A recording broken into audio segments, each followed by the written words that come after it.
3នាក់ដាណារ៉ូ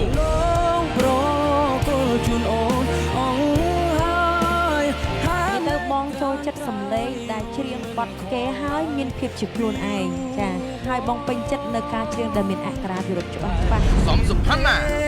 គ្មានទេបបផ្សេងពីនឹងនេះបងប៉ុន្តែយើងប្រយ័ត្នកន្លែងនេះតិចបើយើងចង់បង្កើតនៅទស្សនវិជ្ជាឬក៏ទេពកោសល្យផ្ទាល់ខ្លួនកន្លែងមួយដើម្បីឲ្យមហាជនស្គាល់ថានេះគឺជាយើងបាទនឹងស្វាយពុតធីបងឡើងផឹងតាមដូចអារម្មណ៍បងមិញអត់កុហកឯងដូចកំពុងជិះឡានចុះចំណោតហើយយើងភើតតាមអញ្ចឹងមុខជើងឯងទៀត Yes អូខ្លាំងមួយទៀតមក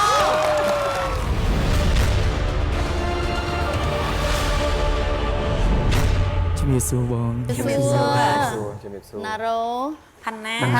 ពុទ្ធីចាពុទ្ធីពុទ្ធីហៅពុទ្រីក៏បានពុទ្រីចាអបអរសាទរបងមកកាន់វគ្គ boot camp បាទអរគុណបងអរគុណហើយយ៉ាងម៉េចដែរអារម្មណ៍នៅពេលទទួលបានបទចម្រៀងអាតកំបាំងមានអារម្មណ៍ថាពេលកម្មវិធីលើកនេះបទចម្រៀងគឺអាចកំបាំងមែនតែនហើយពេលដែលបានចាប់មកគឺអត់បានបទហ្នឹងទេបានប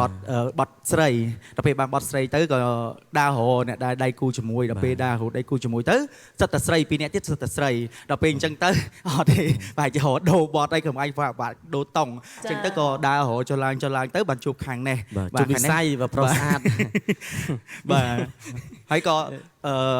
គាត់សួរគាត់ថាបត់អីខ្ញុំថាបត់ស្រីអញ្ចឹងឥឡូវគាត់មានបត់អីអញ្ចឹងអាចចង់ចូលរួមជាមួយគ្នាអត់ទេ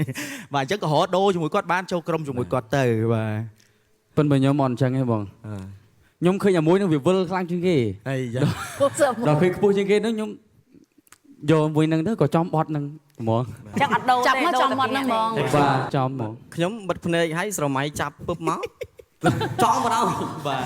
បិទភ្នែកស្រមៃបាទអត់ដូរទេដឹងថាបត់ហ្នឹងគឺស្រមៃចាប់មកឃើញតែសញ្ញាសួរបដ ாய் មានណាចាប់ចោលបដ ாய் ចឹងឥឡូវត្រៀមខ្លួនហើយនៅបាទត្រៀមខ្លួនហើយបងបាទត្រៀមរួចនៅបាទហើយទៅចាំតែប្រកួតទៅអូខេអញ្ចឹង បងជូនពរណា ជ្រុញបាទធ្វើឲ្យបានល្អអរគុណ